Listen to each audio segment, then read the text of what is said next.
Is that working? Yes. So good evening, everyone. On behalf of the League of Women Voters. No, it's better to put it closer to your mouth. That removes the feedback. Sorry, Susan. Okay.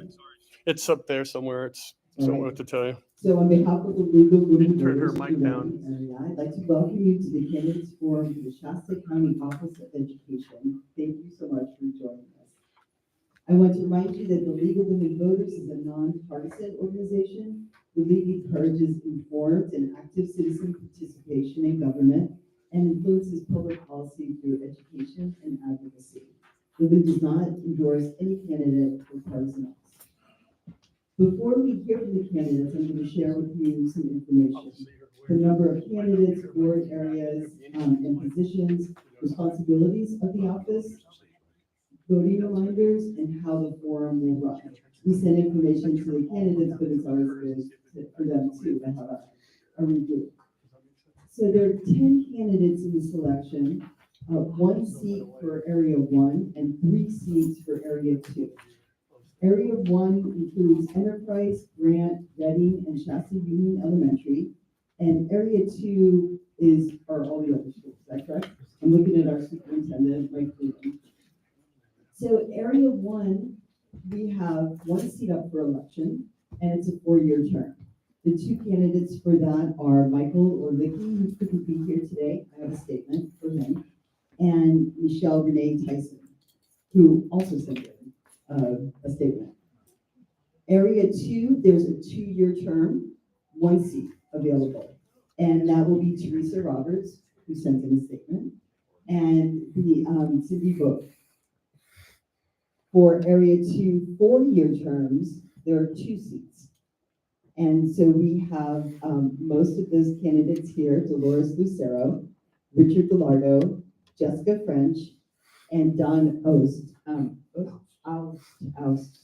Oust, and Jackie Lavavera, who is not available.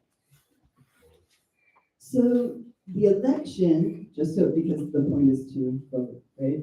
The election will be held on November 5th. Please register to vote if you haven't done so yet. You can register to vote at vote.ca.gov. To receive a mail-in ballot, your voter registration must be completed by the 21st of October. If you aren't sure if you've registered, maybe you've moved since the last election, you can go to sos.ca.gov and check to see if you're registered where you live. And information is also available at vote411.org. Ballots will be mailed to the registrar's office on October 7th. The drop box is open on the 8th, and the mail ballots must be postmarked by 11:05. I'm sure you're remembering all of this as you're taking copious notes. There's information on multiple websites about that too. And you can always track your ballot using ballot tracks with an X.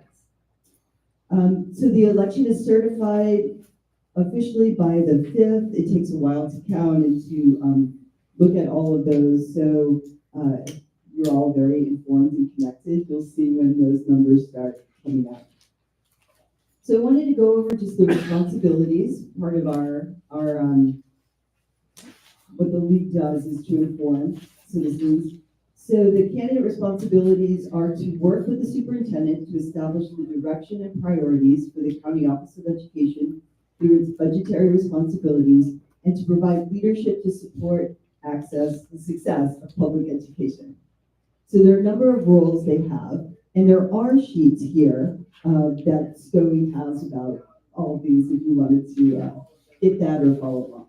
The responsibilities include approving the County Office of Education budget, the local control accountability plan for the Shasta County Office of Education student programs. So those programs that belong to Scoey Juvenile Court School, Excel Academy, and Shasta County Independent Study Program. The board, the Scoey board, also approves policies for the County Office of Education, except related to employees, for those same programs. Not for everyone, but for those programs. Sets the salary of the superintendent of schools, considers approval of charter schools, those that are seeking to be county-wide or by appeal, hears interdistrict transfer and expulsion appeals, and is on the county committee for school district reorganization. The SCOE board does not govern school districts in Shasta County. Each district has its own school board and superintendent who employ their staff and administer the education of schools in those districts. So all of the individual districts. Complaints or concerns that are related to those schools, whether it's staff, education, extracurricular activities, are under the direct authority of those superintendents. And SCOE also has information on its board that we all are considering that to operate effectively, the board must have a unity of purpose, keep focused on student learning and achievement, as well as the county Office of Education, work collaboratively with the superintendent, communicate a common vision, take responsibility for the board's performance, operate openly with dignity and trust, govern in a dignified and professional manner within board adopted policies and procedures, treating everyone with civility and respect, and ensure opportunities for the diverse views of the community to inform board deliberations. So now the format for this evening, and we are recording the forum. Mike, is it going to be live streamed or is it going to be available after?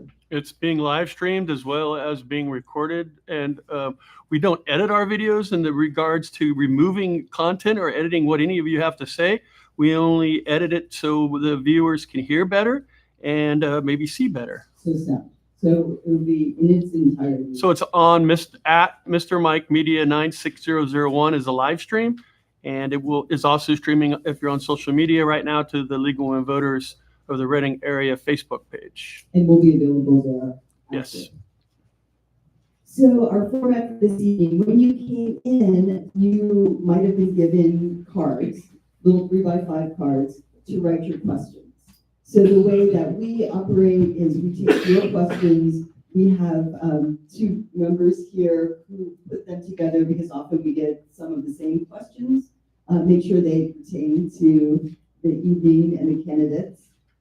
If you haven't gotten one, raise your hand. Someone will bring you one. Or if a question comes to you later, we can bring you another card. When you write your questions, we ask that they apply to all of the candidates. We'll ask the same question of all of them. And during our forums, we ask you, the audience members, not to clap or shout, yays or boos in response to any comments by the candidates. So more like a classroom with guest speakers kind of vibe. And why, you may ask yourself, which is a good question. So your candidates have invested a lot of time, energy, money into their candidacy. Thought. We want to provide them the opportunity to share their thoughts and ideas with us. And you all made sacrifices to get here. Transportation, made dinner early or late, arranged for childcare or elder care. And so we want to make sure that everyone hears from all the candidates. We will give an hour and a half to this forum. We have a lot of questions and 5 candidates, so we want to make sure that we hear as much as we can from them. So we'll move quickly through the questions, and you can continue to send in ones that come up. So the order of speaking has been determined by lot, and Dolores will be going first. For the second question, Richard will go first, so we'll kind of go in order like that, so everybody gets a chance to be first. Each candidate will make an initial presentation of 3 minutes about their background, areas of concern, and their reasons for running for office. And I will begin with the candidates' statements that have been handed to me. I'll be asking all of the questions based on your questions. We may not get to all of them, and some of them may be rephrased because they're merged. And all the subsequent questions will be 1 minute, and then they'll have 2 minutes at the end to summarize. Is that track with what you were saying? Great. So I will read first a statement by Michael Orlicki. Yes, thank you. Oh, and I'm sorry. We also have timers so that you will know how much time you have left. There's the 1 minute the 30-second, and the 15-second paddle, and then the stop. All right. So, I'm sorry, give you time. Good evening, everyone. I'm sorry I cannot be here tonight, but I wanted to have an opportunity for you to hear some of my ideas. I am Michael Orlicki, and I'm running for the Shasta County Board of Education for Area 1. I've been involved in education since 2005. During that time, I worked as a classroom aide, a part-time custodian, a coach, and a teacher. My experience is from pre-kindergarten all the way to being an adjunct college professor of English. I believe education is a pathway to a successful future. I believe all students can and do learn. My main goals for running are to increase literacy rates in Shasta County, to stem the tide of harmful and addictive substances invading our schools, and to build community between the school and families. I believe literacy is one of the most important pieces of a quality education. Without it, all other subjects will be a struggle. Too many harmful substances are coming into our schools. As educators, parents, and other community members, we need to educate our students on the dangers of these substances and provide opportunities for our students to be engaged in the community in a positive way.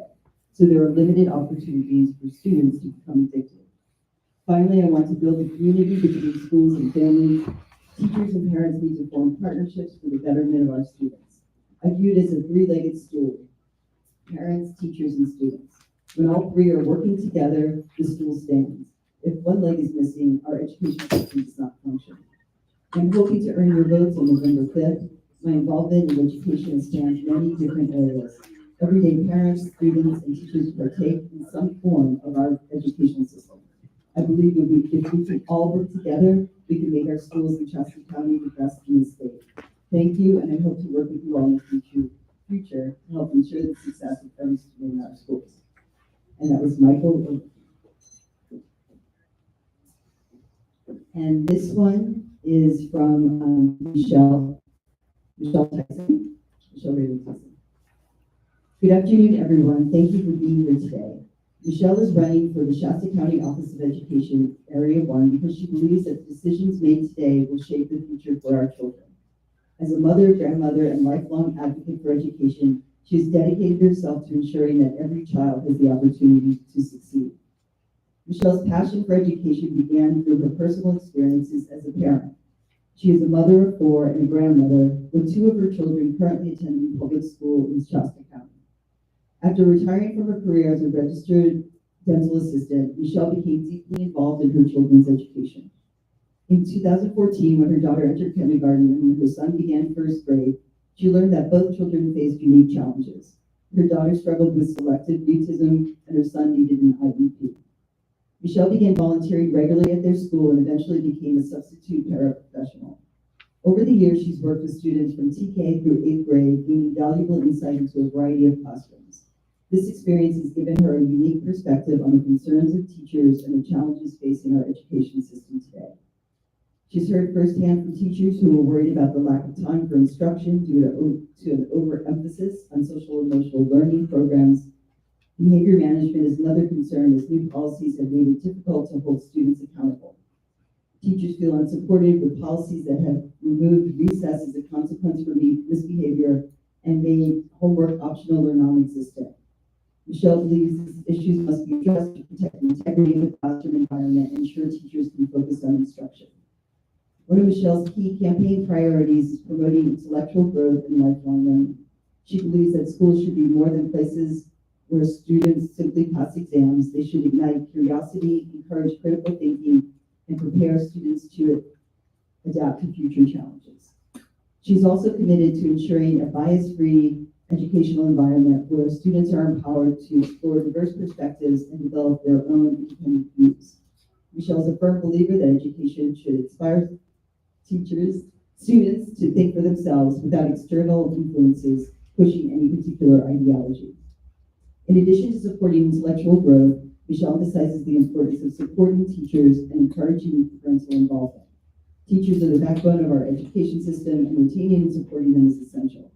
At the same time, parents must be active participants in their children's learning, working together with teachers to ensure student success.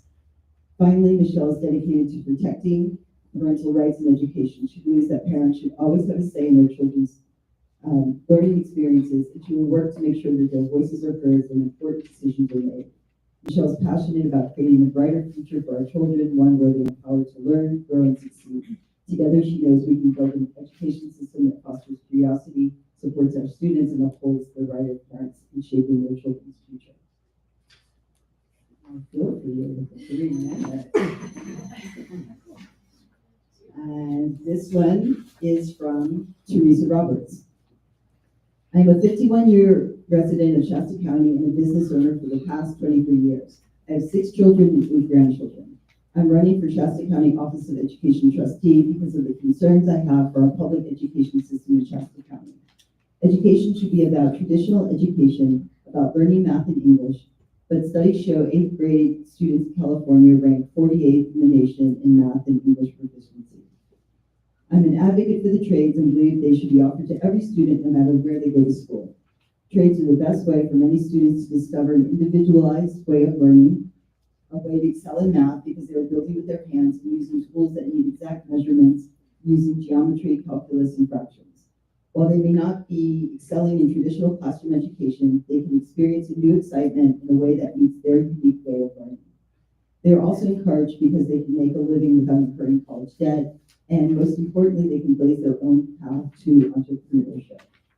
I'm concerned about the growing political ideologies encroaching in schools. They have no place in public education. It is important that students learn about government and current events, but it is not appropriate for them to become activists, to be taught what to think instead of how to think. A critical issue facing our society right now is parent rights. I am a parent rights supporter. As every parent knows, puberty is a very hard time for children who need to have confidence in who they are as a person, who they are in their own identity and body. Influencing children in this area is not appropriate. Parents know their children and should never have to find out months later that their child is struggling with their identity and on a path to transitioning. Informing and collaborating with parents has nothing to do with outing. Outing is about sexual orientation, not identity. It has nothing to do with privacy. Once the whole school knows, privacy is null and void. If I am elected to serve this county as the Shasta County Office of Education Trustee, I will strive to make education traditional again. I will bring back the trust between parents and the education system. I will support educators. Because of my business background, I will also ensure fiscal accountability, making sure the budget is geared towards students and not more programs. I can be PM'd on Teresa Roberts for SCOE 2024 for any questions. And the last, you have to hear from me about this. Our last statement is from Amy Cavallari. I'm Amy Cavallari, the incumbent candidate for Area 2, appointed in May 2024. I'm grateful to the League of Women Voters for offering to read this introduction for me since I'm unable to attend tonight's forum due to illness. I come to this position with a master's degree in organizational leadership. As a self-employed consultant to local nonprofits, I'm dedicated to making life in our community better for everyone, particularly our next generation. Some of my current contracts include working with Reach Higher Shasta to strengthen career pathways for local youth, the Health Alliance of Northern California supporting collaborative efforts around healthcare for the underserved, and with Ascend Wilderness Experience building organizational capacity for youth trips in the Trinity Alps. As a board member, it is my duty to provide citizen input for SCOE and ensure our tax dollars are being used responsibly. Since I joined in May, I've attended every regular and special board meeting until I was sidelined by COVID this week, and I have been active in the early literacy subcommittee. I believe in working collaboratively with my fellow board members to support equitable access to education for all students and in following the data to maximize the efficiency and effectiveness of our local education system. I have skin in the game. I'm the only current member of the board with children enrolled in Shasta County Public Schools. I live in this community, but it lives in me too. I am passionate about ensuring that every one of our students is supported on their individual pathway to success.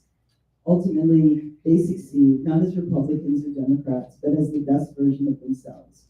That is what informs the nonpartisan approach to governance I intend to take when I continue on the board. You can learn more about me on my website, amycavallari.com. I appreciate your effort in coming out this evening and to learn more about the candidates. And I respectfully ask for your vote on November 5th.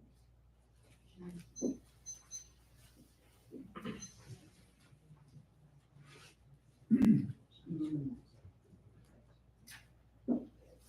will begin with you, Dolores, your 3-minute introduction and your time is ready. My name is Dolores Lucero, and I'm actually a business owner. We're having microphone problems. Dolores, hang on one second. Maybe just let her use your mic since that's already set. Sure, we have this one too. Oh, whatever you want to do. So much for not to do that.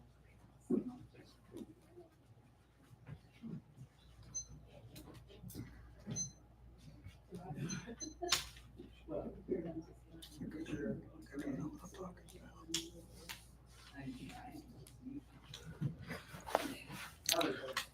Hello. Can you hear me? Not really. Okay, now? She's going to turn it up. Keep going. She'll get you. No, it's up there in the sound booth. They'll get you. There you go. Okay. Just keep going. You're fine. Okay, my name is Dolores Lucero, and I'm a resident of the city of Shasta Lake. I've been here for 20 years, and I'm actually running for Shasta County Office of Education Board of Trustees because I do believe I have qualifications. And so I hope that everybody hears what I have to say, and I hope I get to vote.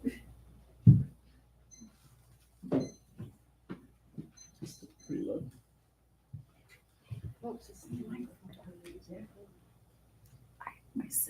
Maybe because it's a lot lower. But maybe she's got. Okay, Richard Guardo, I'm gonna read my candidate statement as part of my 3 minutes. What has the SCOE done with $24 million of COVID, ARPA, CARE Act, and ESSER dollars in the last 3 years? It has purchased unnecessary buildings and land and expanded programs and staff. SCOE currently has an enrollment of 169 students. However, employs over 380 full-time staff. SCOE blindly follows state laws and policies that limit or even prohibit parental involvement with their kids. We must stop the nonsense of allowing the kids to call themselves victims and instead teach them responsibility for their actions. The schools have been turned into mental health institutions and social experimentation centers instead of actually focusing on learning the basics of reading, writing, and math. SCOE was managing the substitute teacher who exposed himself to the kids in the classroom at Anderson Middle School late last year. As of last month, his teaching credential was still valid. The gender identity fiasco is allowing kids that do not have the maturity to make decisions that may irreparably damage them physically and mentally for the rest of their lives. Time for sound and moral leadership at SCOE. Vote for someone that is not afraid to confront the failures of SCOE. So I am a public school graduate, Anderson High School. My son currently attends a public school. I started fighting Common Core 6-7 years ago when it was still optional. I joined a group. We traveled the county, went to the state board of education meetings to try to educate people that it was a socialist European educational model. We obviously lost that battle, and Common Core was put into place. By the way, it's still here. They just don't call it Common Core. We're still using the same standards. I worked for the federal government as a civilian. I did 21 years as a military active and reserve. I have 18 years as a state employee previously. I'm currently a private commercial driver. I know the government bureaucracies at all levels. I know how they work. I know how they're supposed to work. And I can navigate through them very quickly and very easily. And there's going to be a lot more to say for the rest of the evening. Thank you. My name is Don Oust, and I have lived in Shasta County for 33 years. For 30 years, I've worked as a teacher and school administrator, 29 of those here in Shasta County, 13 years at Gateway as a teacher and school principal. And when I was at Gateway, I started off teaching agricultural science at Mountain Lakes High School, first year that they unified. It was only the second agricultural program in the alternative ed program in the state of California. But it was a lot of fun and a real challenge. I was there for 4 years. And other administrators within the district encouraged me to go into administration, needed some more experience, so I transferred to another school and started teaching junior high. And after, and ended up getting my administrative credential there, was an administrator at several small elementary schools. After 13 years, I moved to the position of superintendent principal at Blackview Elementary School in Shingletown. And I was there for 16 years and retired 3 years ago, mainly so that I could help I have 5 grandchildren, and I could help them with them a lot. Both of my daughters went through school here in Shasta County, and going to Shasta College, and then they went on to universities, and one is now a school psychologist here in Reading, and one is a certified librarian. And so they have kids that are now going to school, and the last 3 years I've gotten to help at their school that they go to. I'm on the school site council, and it's wonderful being a volunteer, not charging anything, and doing a lot of field trips, and just get to be with kids. And it's a lot of fun. So my experience as a superintendent principal, I had a lot of experience working with SCOE. If it wasn't for SCOE, Columbia Elementary, all the other small school districts that work so collaboratively well together, I never would have made it for 16 years. So SCOE has a lot of support for small school districts, and that's one of the main reasons that I'm running when I have time and being retired, and the other is just I want to see those continue for the small schools.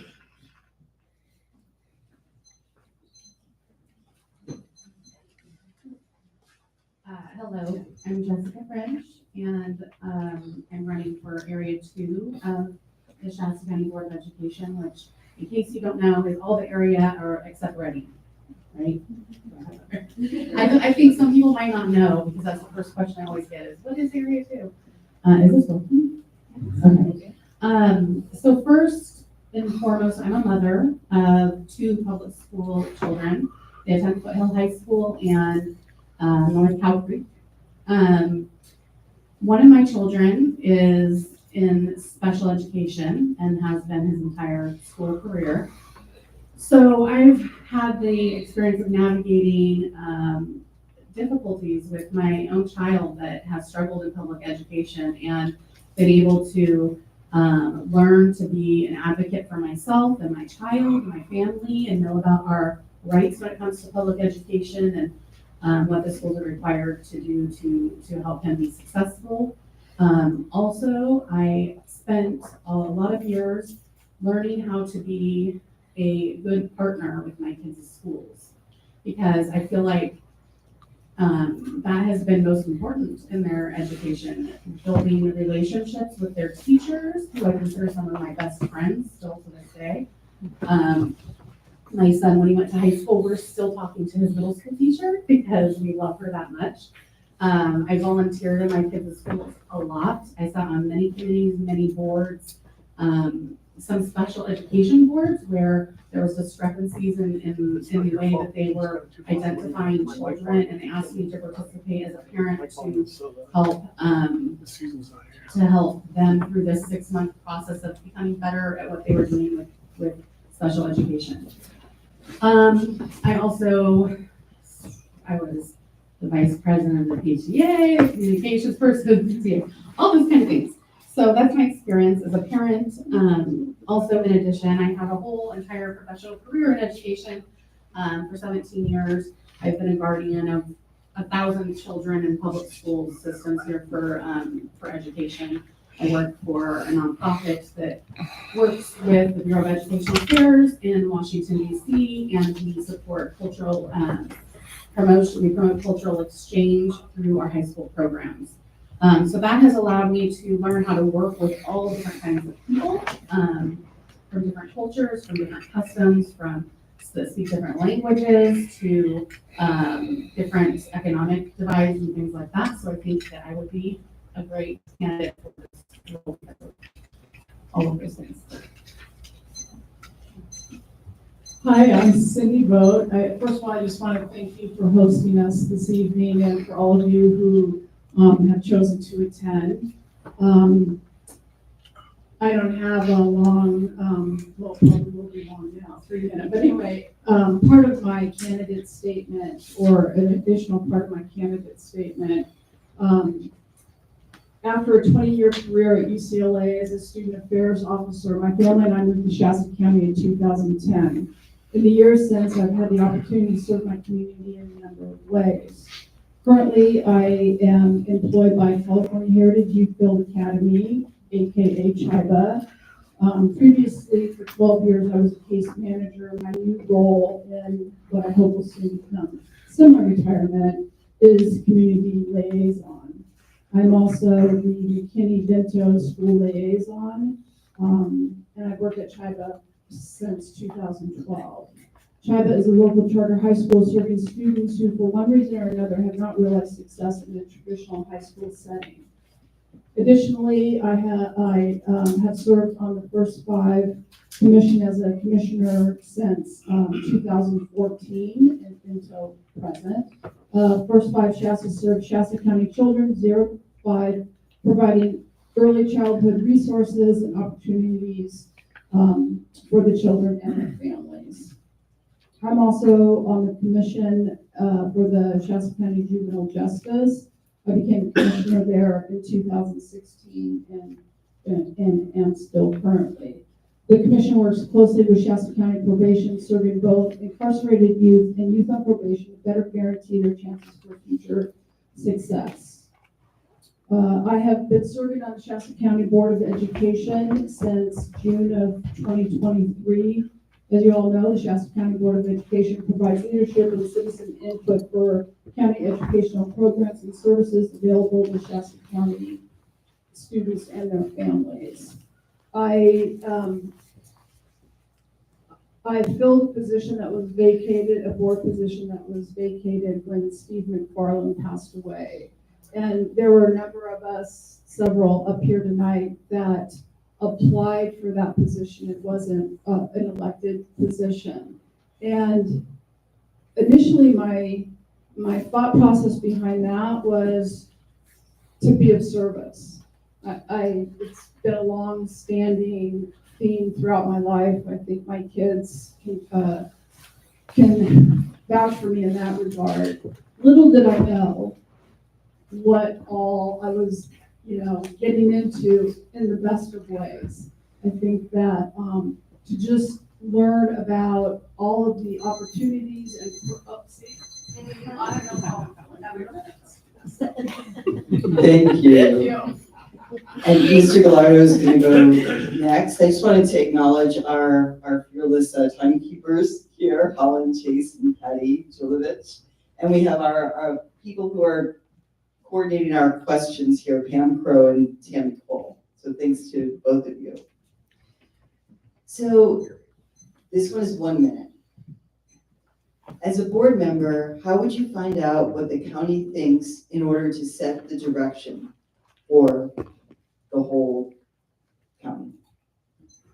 So public participation is what's key. Parents especially, because the kids belong to the parents unless they have guardianships. So public participation is key. Getting the public to the meetings, so 1:30 p.m. meetings, no more of that.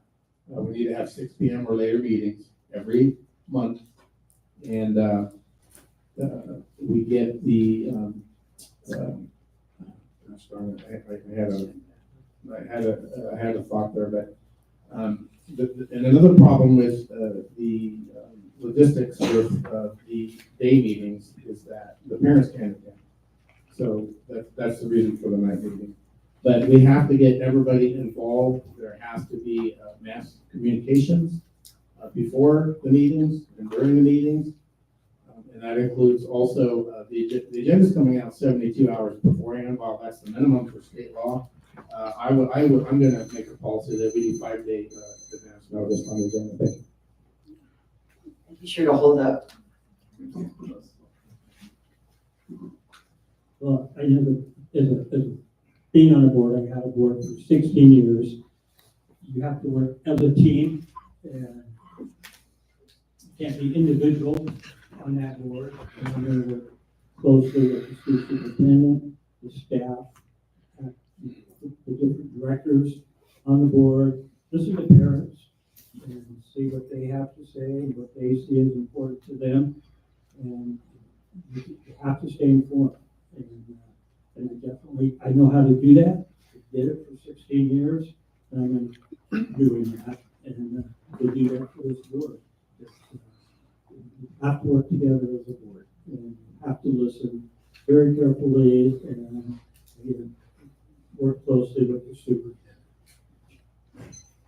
Can you repeat the question? Yes.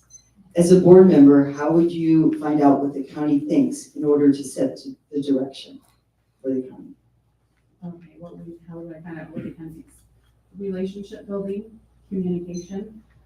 Today I sat in a school board meeting, and two of the board members actually spoke to the great amount of communication and partnership and relationship building that SCOE does in general as a team. And so for me as a board member, I would definitely be talking to people in the community all the time about what their thoughts are and keeping my ears to the ground, kind of, which I already do. There are some things I've already heard that are concerns about things I might want to look into in the future. So I'll continue doing that and working with parents and stakeholders. And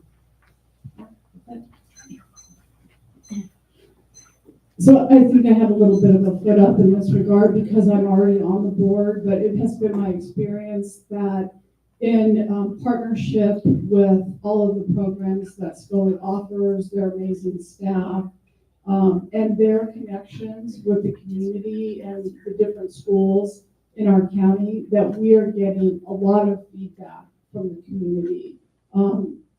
Individual schools and districts have parent and student surveys. We rely on the data from those surveys. Our communications department is wonderful. They are putting out information on a consistent basis. And again, like Jessica mentioned, just being out there in the community, participating in other activities as much as possible, so that we can bring any areas of concern or information and kudos when we're doing things the right way back to the board.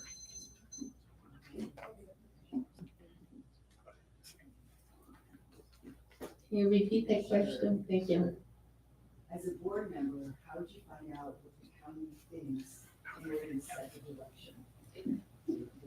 Well, I try to attend quite a few board meetings in a couple schools, like the Gateway, including the Shasta County Office of Education. So I usually been, I work well with them, and I've actually been kind of like asking for a lot of public records requests. And they actually, I don't have a problem with the school or communicating with them or the board. And, I think the more you understand what the Office of Education does, what they cannot do, I think it's important, because we can't always blame the school. We cannot always blame the staff. Us as parents, because I have 3 children, they're grown, but the thing is, we parents got to do more. We also can't just blame everybody. We also need to figure out, okay, what am I doing as a parent? And what I need to change as a parent. And we can't rely on everybody else to do our job as a parent. So I look at it that we're lacking on communication because we're not doing our own job. So you'll begin this time, and this is a 2-part question, hopefully. How can SCOE better support students with mental health challenges? And do you support SCOE's current focus on substance abuse prevention? Yeah, well, it's just 1 minute. I gotta be quick. Social emotional, that was the first part, right? Mental health challenges. I mean, supporting- I've always worked in small rural districts that, have a lot of poverty, have a lot of drug abuse, a lot of foster youth, a lot of situations of students living with grandparents, maybe even great-grandparents. And implemented this thing that's called Capturing Kids' Hearts, changed the total culture of my school district and helping understand these students and giving them the support they needed. We also, SCOE also provided a lot of training. Kelly Rizzi, assuming she's still there, came and did a lot of training for us on ACEs and how to identify that, strategies on helping those students. Our discipline rates went way down, suspension rates went way down. I'm done, sorry. Can you repeat the question? Sure. How can SCOE better support students with mental health challenges, and do you support SCOE's current focus on substance abuse prevention? Okay, so we'll start with the second part. I definitely support their stance on focusing on substance abuse. I have personal experience with that. My brother died with fentanyl overdose at 22 years old. And it is prevalent. My son's in high school, like I said. Everywhere there is addiction problems in high school. So I definitely think it needs to be a top priority, if not, number two, aside from reading. With mental health services, I think that the Community Connect program is doing an excellent job making referrals for students that have mental health issues. Our problem is that we don't have enough mental health clinicians to serve those students. And so I think that maybe they could negotiate some partnerships with clinicians that could support the mental health of students that need it. I mean, students have been through a lot since 2018 in our community. We had the car fire, we've had COVID where they were stuck at home. There is gun violence. I mean, they have reasons to need therapy. So to echo what Jessica said, referencing community schools, or not community schools, but Community Connect, that I think that has been a tremendous addition to the services that SCOE offers. We have connectors on-site in numerous schools throughout the county and others that we can refer students to. I wish that we could focus on reading, writing, and arithmetic, but that's not the world we live in anymore. So if we're not providing mental health services to our students and helping them emotionally regulate in the classroom, it's disruptive to all the students and the teachers in the classroom. And substance use prevention education in the county is really gearing up. I personally sit on several committees, the Shasta County Community Health Alliance for Children, substance use, etc. So a lot of work is being done. We'll come to you, Dolores. I'll read it again for you too. How can SCOE better support students with mental health challenges, and do you support SCOE's current focus on substance abuse prevention? I actually do. I'll tell you why, which I never usually talk about this. My daughter took her life, okay, in 2015. If there was more, actually, I'm gonna say this, that if the school reached out to the parents and to notify the parents, I think sometimes you could save your child. So I feel that there's also things that like I said, we can't always blame the school, but also as parents, we also have to communicate with the teachers. Because when I had my children in school, I was very, very strict. And I actually make sure that I was connected with the schools and make sure the teachers knew who I was. I went into the class, I would sit in the class and make sure that everything was, I was understanding what's going on. But the kids do fall in depression. And this has nothing to do with COVID-19. Excuse me. It started a long time ago. There's things that's been going on for years.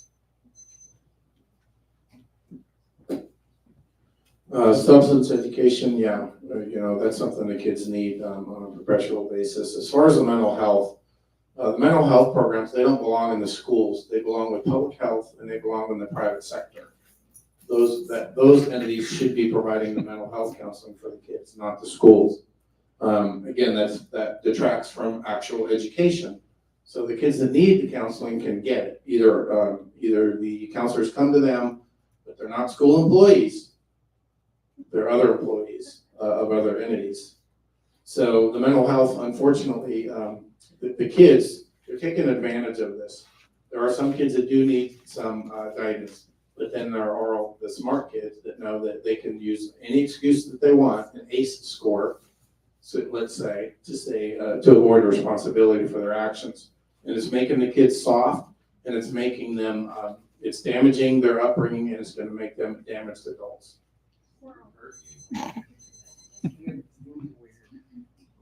We're focusing on our answers. So the next question is, what is your stance on AB 1955, the Support Academic Futures and Educators for Today's Youth, the Safety Act? Okay, so, and I have 1 minute. We can do 2 minutes. Is that okay for this one? It's a big topic. So the Safety Act, when people start talking to me about the Safety Act, first I want to go back and talk about why the Safety Act came about. Because a year ago, we had a policy, our anti-harassment policy, that specified that if students came to school and they let a teacher know, or they talked to a counselor, they talked to somebody and said, I think I want to go by a different name.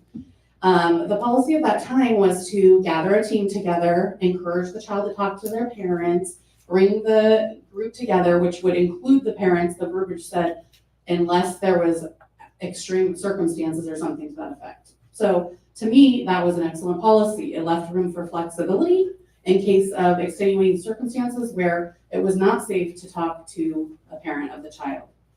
Then a group of people came along because of a case that happened in Chico where there was a situation with a student that this had actually happened there, and it blew up into this humongous culture war where one of our school districts tried to implement a policy where they were forcing teachers and bus drivers and administrators and every single employee to notify within a certain amount of time parents if the child said they wanted to be called a different name. So this forced the state to get involved and have to create a whole law, which I think was ridiculous, that it was necessary. I think we should have left well enough alone, not created problems in the first place, and stop trying to create culture wars in our community. Thank you, Jessica. It's a very complicated topic, and I don't profess to be an expert on it by any means. What I will say is that I have worked for 12 years in alt ed classroom setting with a variety of students with a variety of needs, some of them more challenging than others. We do have students on site that have transitioned or are transitioning or want to be called by a different name, or maybe struggling with their sexual identity. Never once have I had a student, and I would have been the person that they would come to as the case manager. Never once in 12 years have I had a student come into my office and bare their heart and soul to me about their gender identity, or can I make a referral or recommendation for any kind of surgical procedure or anything like that.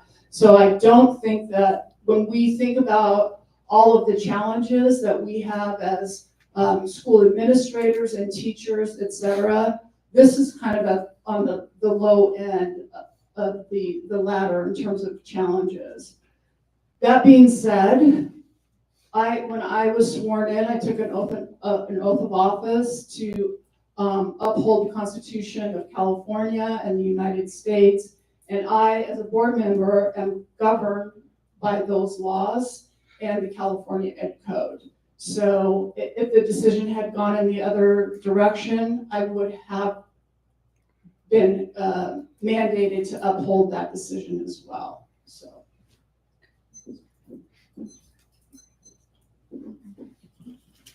I don't really recall the question, but I think I can pick up a little bit.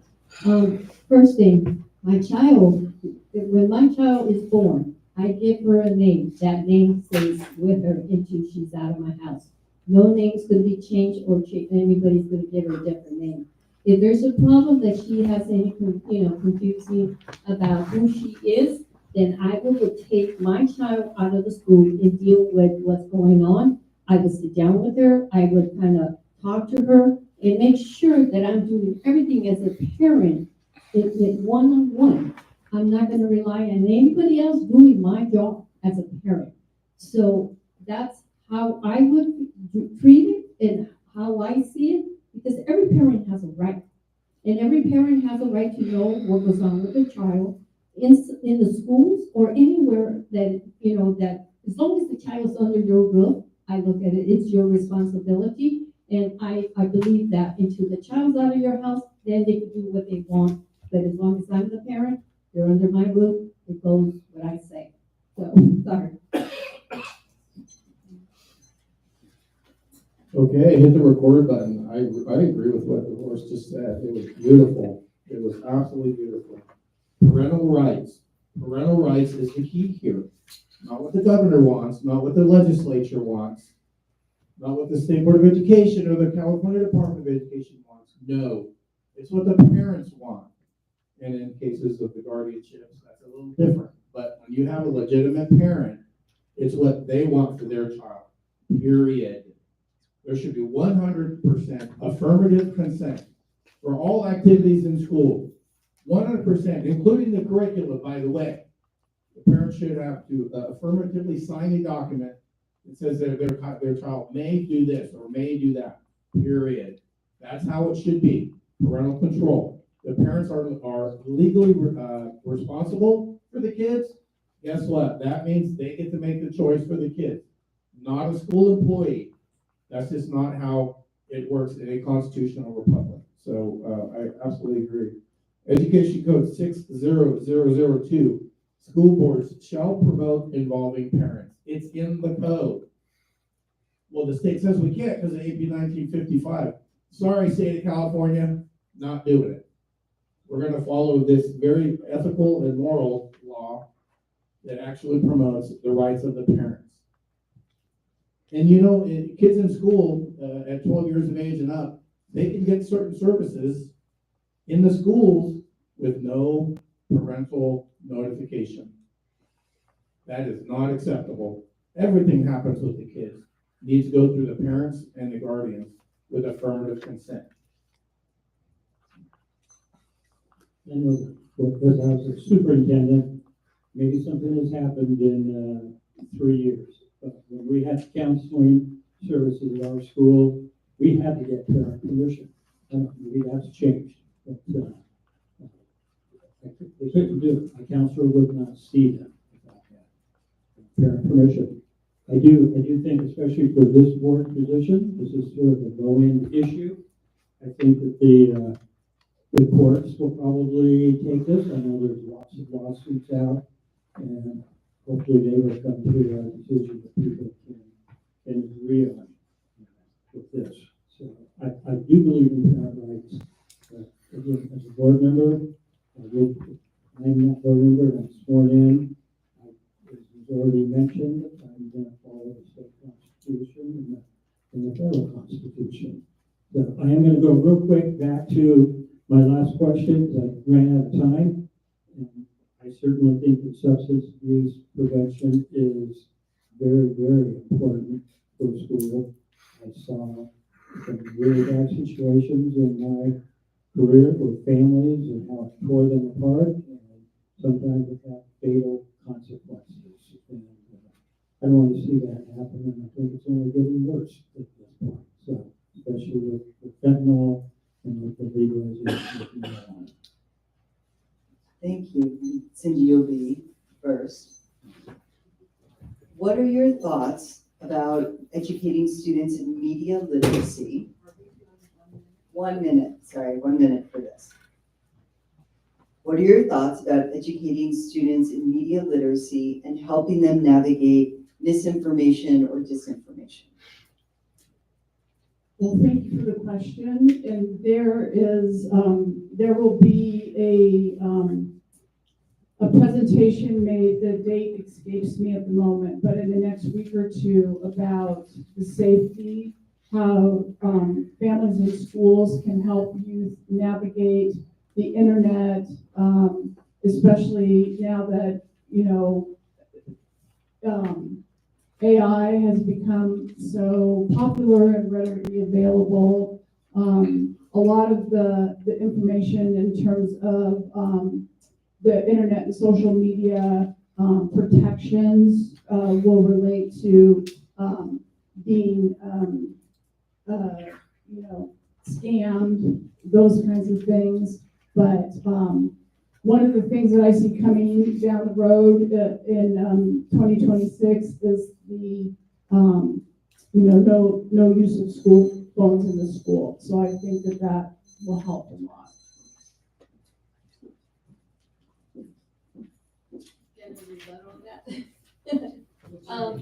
Yeah, I actually don't agree with them taking away for children to have the phones, because we have too many things happening in the school that sometimes children need to have a phone to reach to their parents. Call them and say, hey, this is what's going on. What if it's an emergency and you don't have your phone? And what if a shooter comes in and you don't have your phone? Those children are gonna be devastated. I think that was, to me, that's actually was, they shouldn't have done that. I think that was bad. But I mean, if it's, like I said, I'm always gonna say, if it's your child, you don't like something, you need to kind of think about what can you do? And take your child out, deal with the situation so that the children don't get retaliated against, you know, because sometimes that happens. They retaliate against your child and they bully the child, because I was there. I know how it works. In Whitmore, I took my child out of the school because they were doing things at the school. They were misusing the funds. And so my child was getting mistreated. So I took her out and did a homeschool. And then I dealt with the problem. And I basically, the whole school, the staff and everything, the only thing was left, I'll tell you, the bus driver, the cook, and the secretary. That's how I dealt with it. I make sure it doesn't happen again. The question again, please. Sure. What are your thoughts about educating students in media literacy and helping them navigate misinformation or disinformation? Okay, so media literacy training, number one, that belongs to the parents and the guardians first.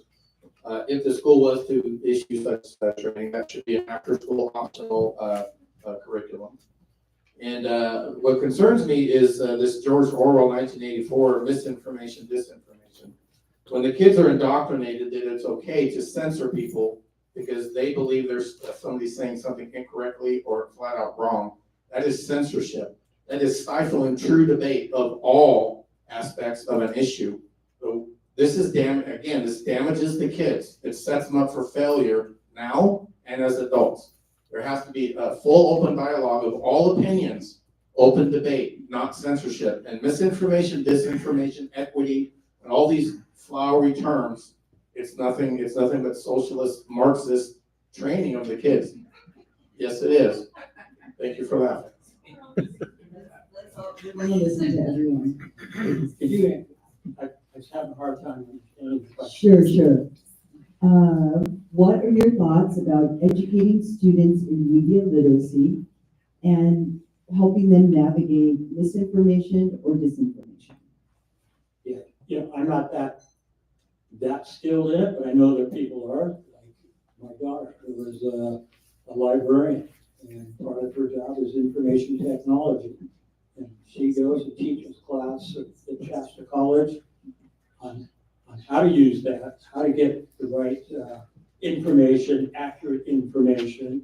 She teaches some of the teachers on how to look for that. So it is possible to make it work, and she's now been invited to high school. You know, she's taught at UPrep and at Foothill High School, mostly to seniors, working on juniors and seniors, working on large projects. What is good information? How do you find good information that is accurate and true? So I feel that media literacy is very important because our children are learning on computers, on the internet. They have access to the internet at school if they're in the public education system. And they need to know how to identify misinformation and disinformation. They're not flowery terms. These actually mean something. They mean that information is inaccurate. And people need to have critical thinking skills and learn how to identify them in the media world these days.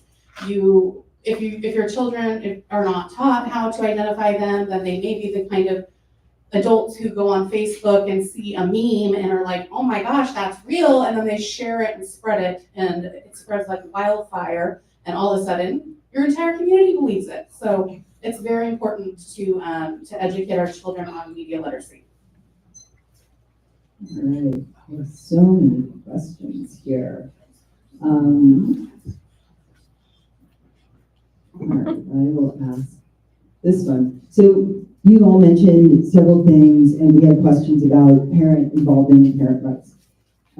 This question is, if you're elected to the board, what will be your approach to abiding by the laws of the state of California and the education code if they conflict with your personal values? My personal value, okay. Well, like I said, I'm a person, I need to do research. I do research, I make sure if there are laws, if they're prohibited, that means you cannot break them. That means you could get charged criminal. I will not go against the law. I will not break the law. But if there's ordinance or anything that we could change, I definitely look into that and make change. But what was the question? Where did I? What is your thought on supporting abiding by state law and ed code if they conflict with your personal values? Well, it's not about me. It's gonna be because my children are out of school, so my personal feelings are not going to be involved. It's gonna be involved what the people, the citizens, the parents, and I listen to the parents and see what they want, what they're looking for, as long as they're not asking me to break the laws. Thank you. So there's a book entitled The Law by Frederick Bastiat, written about 1860 or so, a long time ago. It describes how evil governments use laws to control the population. We all want to be quote unquote law abiding, right? Well, you know what? When you're controlled by an evil state, which we are, they pass laws to take away our autonomy, our sovereignty, our parental rights.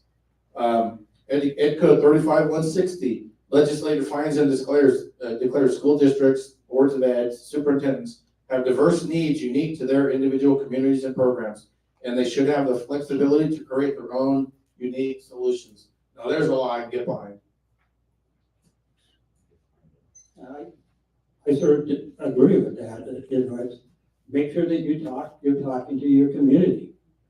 You're talking to your staff, your teachers, your superintendent, and see what they're putting out. Get as much information as you can.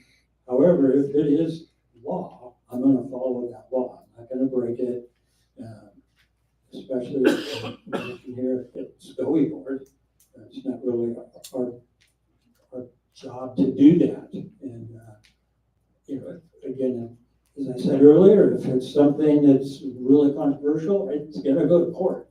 And hopefully the courts will solve that and come up with a final decision for it. So I have no problem with people challenging those policies that come up. As a superintendent, I got really tired of all the bureaucracy, but I dealt with it. And that's where, again, collaboration within Shasta County is great. So I would just call other school districts and find out what they were doing also. So I agree with Dolores. It's not about my values when I'm an elected official. It's about the government. I mean, I wouldn't become a government official if I didn't want to follow the governmental laws. So I will follow the laws.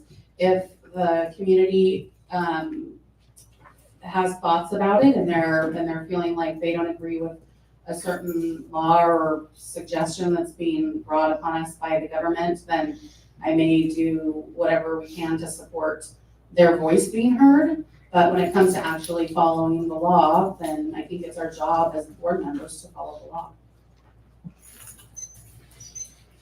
Yeah, I think in a sense I've already answered this question, but I would agree that, there may at some point in time, there may be a hill that I'm willing to die on. And if that ever happened, I would have to rethink my position on the board. But until that time, as I said earlier, I took an oath of office, and I will follow the letter of the law. And sometimes it's going to be super supportive of our students, and sometimes I might have a conflict with that. But again, that's my position, my oath of office.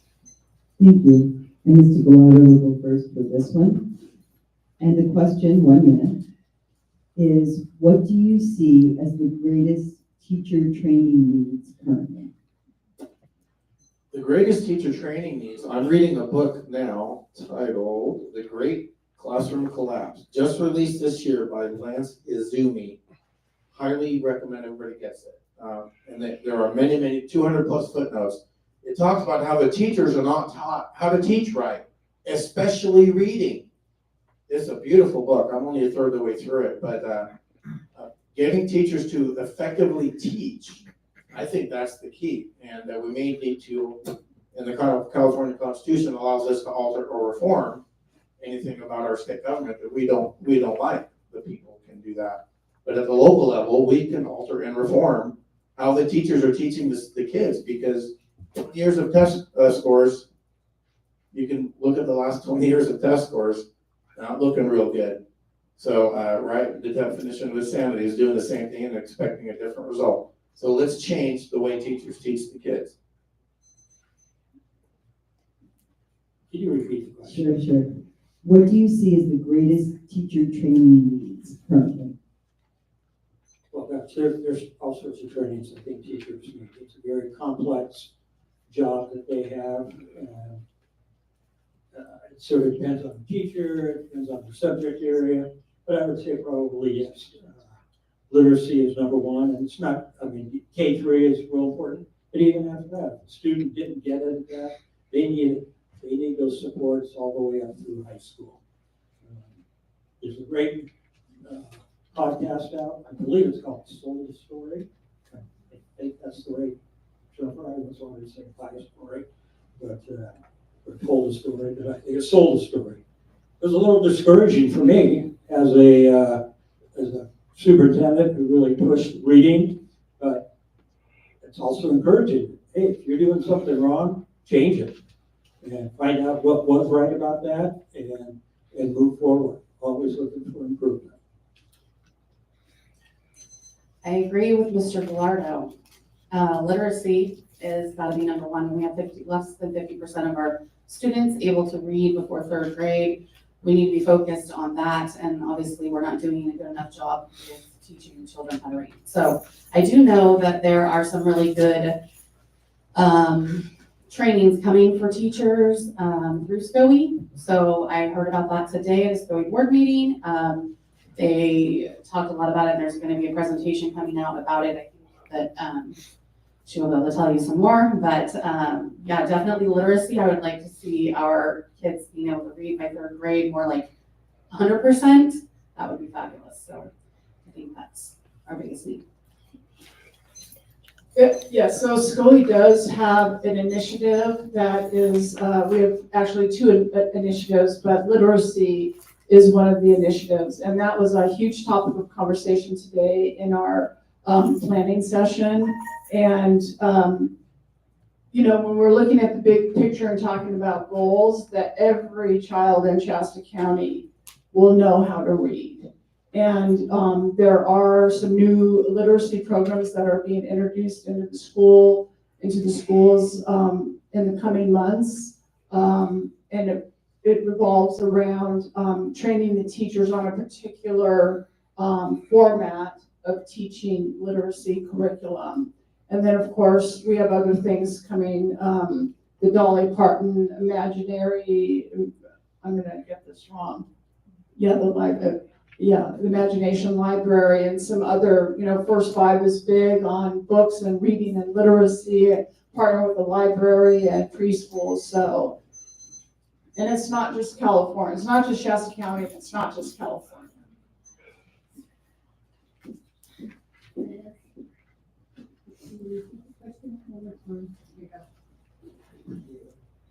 What do you see as the greatest teacher training needs currently? Well,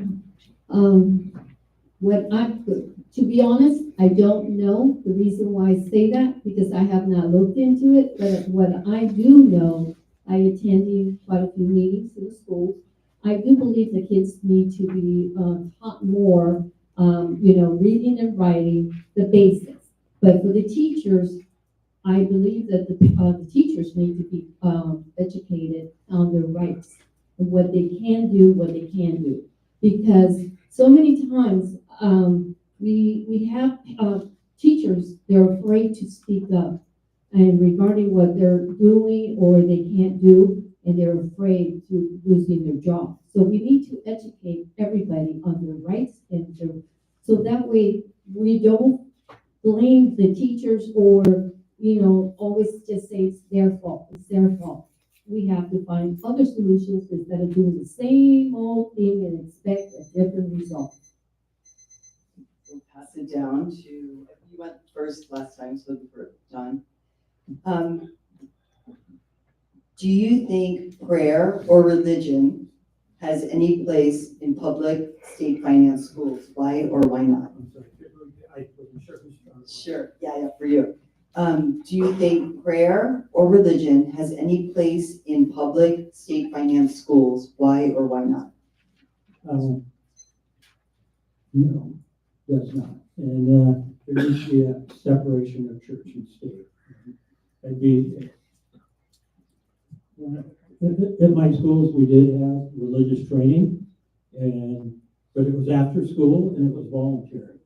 And so there was no problem with that. And I supported that 100%. It was all good moral values that the students were getting, how to behave, and I appreciate it. But as officially in the classroom, no. So some districts, small districts like where I lived, I knew my community. We did our Christmas program. We sang traditional Christmas songs on Holy Night, and Silent Night. So it can happen, but just as a policy, no. Can you repeat? Yes. As soon as I find it. What do you think that religion and prayer has a place in public state finance schools? Why or why not? Okay, religion and prayer, do they have a place in public funded schools? Yes. I mean, I think that, first of all, we learn about education. We learn about religion. There are thousands of different religions. Students should be learning about them and being educated on what exists in the world. Prayer should be, if we're talking about mandating prayer to students, then of course not. But should a Christian student be able to go pray with their Christian friend? Yes, why not? Should there be able to be a Christian club at school? Yes, why not? Should there be able to be a Muslim prayer yes, of course. So I think people should be able to do what they want to express their religion, freedom of religion. I just don't think it should be mandated, obviously, or required to pray or anything like that. If we're talking about religious education, I say no, that there should not be religious education or organized prayer groups. But as Jessica mentioned, if there are clubs or if a student is of a particular religion that requires regular, prayer times or something like that, then those opportunities should be provided. But I don't believe there should be any formal religious instruction. I think that some classes may provide some religious history, but that is different than actual instruction. Talk about indoctrination, there you go, in my opinion. So my answer is no, not in the schools.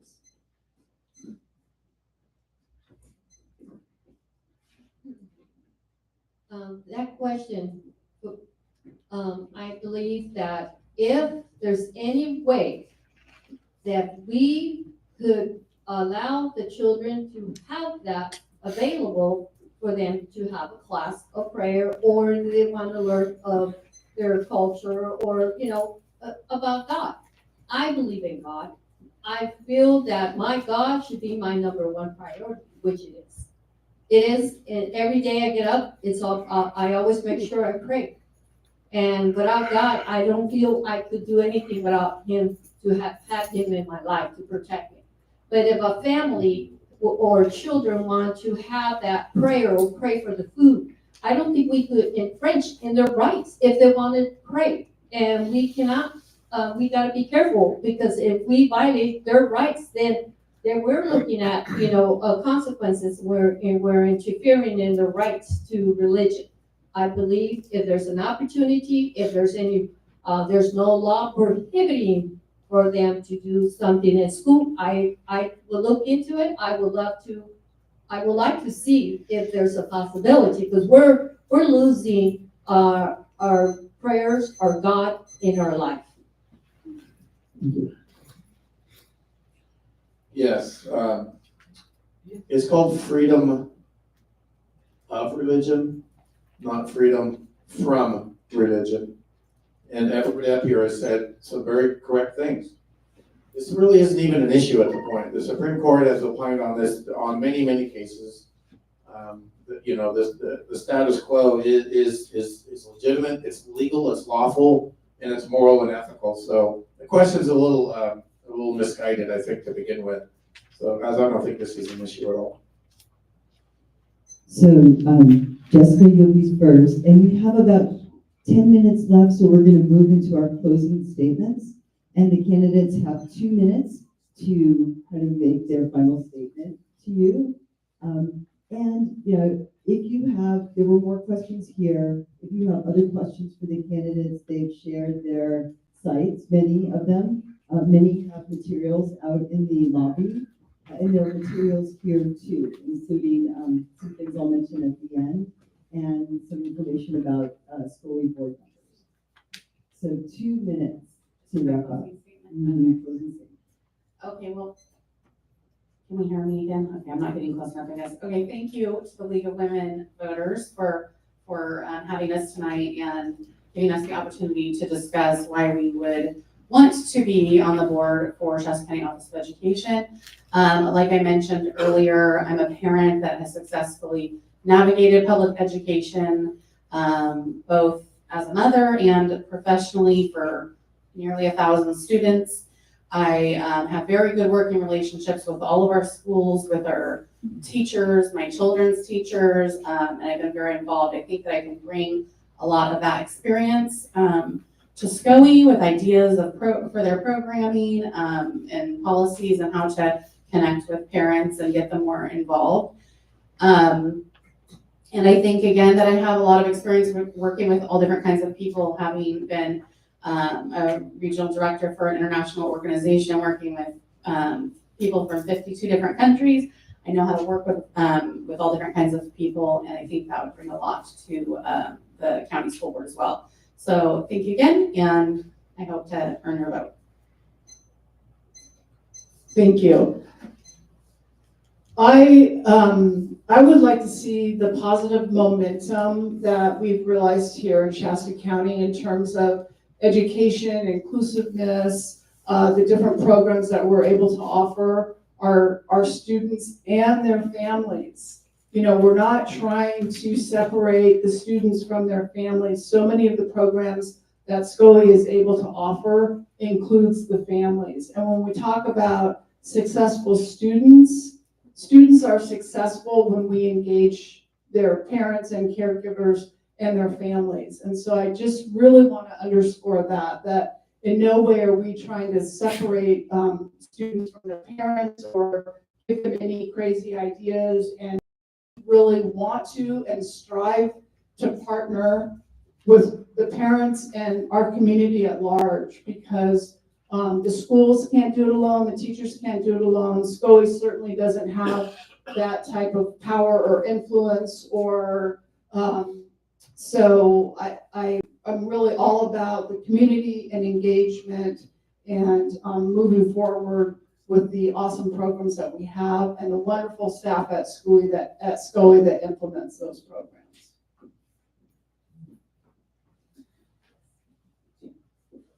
Okay, well, I have a lot of experience in the school boards, city council, and I do believe I have enough experience on everything I could think of. I want to give you a little bit of an idea. I do a lot of investigation, and I have to say to the parents and to the people who are there is a way to make those people that you think that cannot be accountable. You don't have to attack the whole school or the staff. I actually have a case pending. We're going to be going in November in the state regarding a staff, okay? And I actually worked on this case myself, and we're going to make the person accountable for the wrongdoing at the school. So I have accomplished quite a few things. I had a parent who actually was getting charged criminal for 1 year to go to prison. That case was dismissed because I was able to help them. So in the Whitmore, where I was able to make sure that we got rid of certain staff because they've been misusing funds. I have quite a few answers how to get there, but we don't have to attack the staff or the employees because there's a way, there's a will. So I just hope that you will consider me because I do have the experience, and I hope I get your vote because I am also attending law school because of all the problems in the schools in the county. So my next school that I like to attend is State of Jefferson to learn the Constitution. But I have to go to a different college to make sure I'm able to get in there. So there's qualifications that I need to get there because I do want to learn. I'm continuing to learn the law because we need to learn more than what we know as a parent. We have to know the law to be able to fight and able to defend our children. Without the law, you can't fight. You don't have the answers. So I just hope I get your vote. Thank you. So, some people like to call me an extremist. Interesting. These are the same people that won't debate me, though. I'm a staunch conservative, and I'm also a staunch constitutionalist. Original state and federal constitutions are beautiful documents. They've been just watered, especially the state, has been watered down so much that it's almost meaningless. We have to get back and seize our local control and sovereignty via the state constitution. It's a beautiful document. I ran for this office 2 years ago. There were 2 seats, 5 candidates. I got 3rd place, so I did not get seated. But here's the key. I got 600 more votes than Rhonda Hull, a seated 17-year Scully board member. So the voters know who I am. They know my morals and ethics and principles and where they're based from. And even 2 years ago, the voters were ready for some change and reform.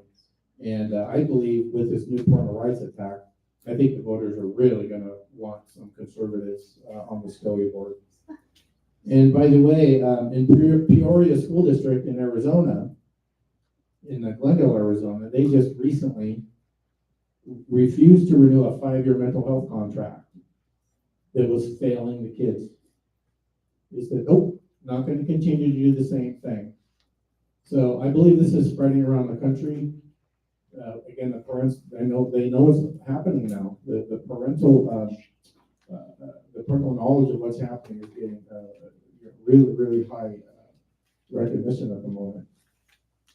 And so I think we need to do that here too. We need to reevaluate everything, and if it's not working, eliminate it or reform it. And I also want to get these programs back down to the LEA level, to the local school level. They can form their own joint powers authorities and run these programs without SCOE at all, by the way. And let's just teach the kids how to be Americans. Thank you. Yeah, I'm gonna go back. Couple questions and just comment on it. When the school I'm actually volunteering at right now, I know the teachers in the morning are strictly volunteer. They have it for everything. So it definitely happens at school. Now the superintendent, there's a group of superintendents, principals, and a few teachers that we met and once a month, early morning, and we had a prayer group for the Bible study. So it definitely happens. Catholic religion isn't out of the school, it's just not officially in the school. For social emotional, I've got to tell a real quick story. I was always involved with sports at my school to give the kids a good outlet. I had a student in fifth grade showed up to run cross country. I'd known him since kindergarten, sort of a rough student, rough background, rough house living situation. He showed up the first day in army boots and ran. The coach and I got together, we bought him a pair of running shoes. He ran really well with those, and the next day he came up to the coach and I, and he goes, you know what? This is like running on the clouds. And he ended up being very successful in cross country, and he ended up being in the military, and he still is very successful in the military right now. So graduated with academic honors, which just shocked me. So the whole social emotional, taking care of kids, watching out for kids, I think is vital. And I just wanted to say that I have no political agenda being on this board. I just want to see students succeed to the best of their ability and the abilities and training that we can give them. So I have a couple of announcements. Before that, let's give our candidates a round of applause.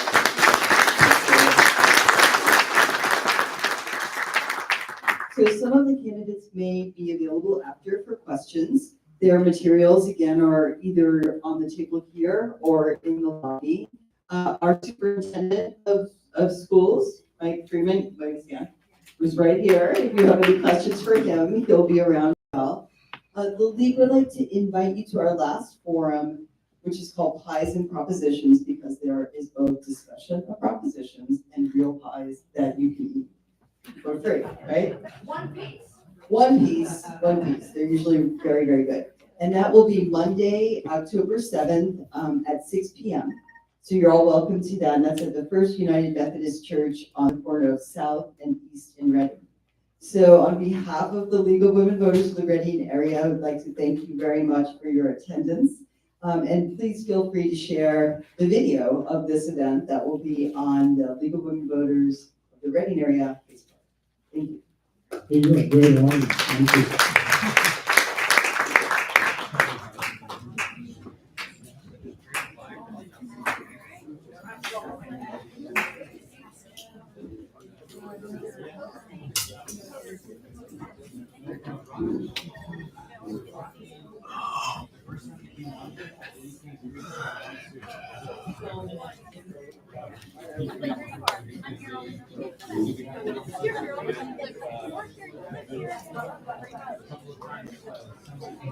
Jeff, I need to talk to you a second. It's true.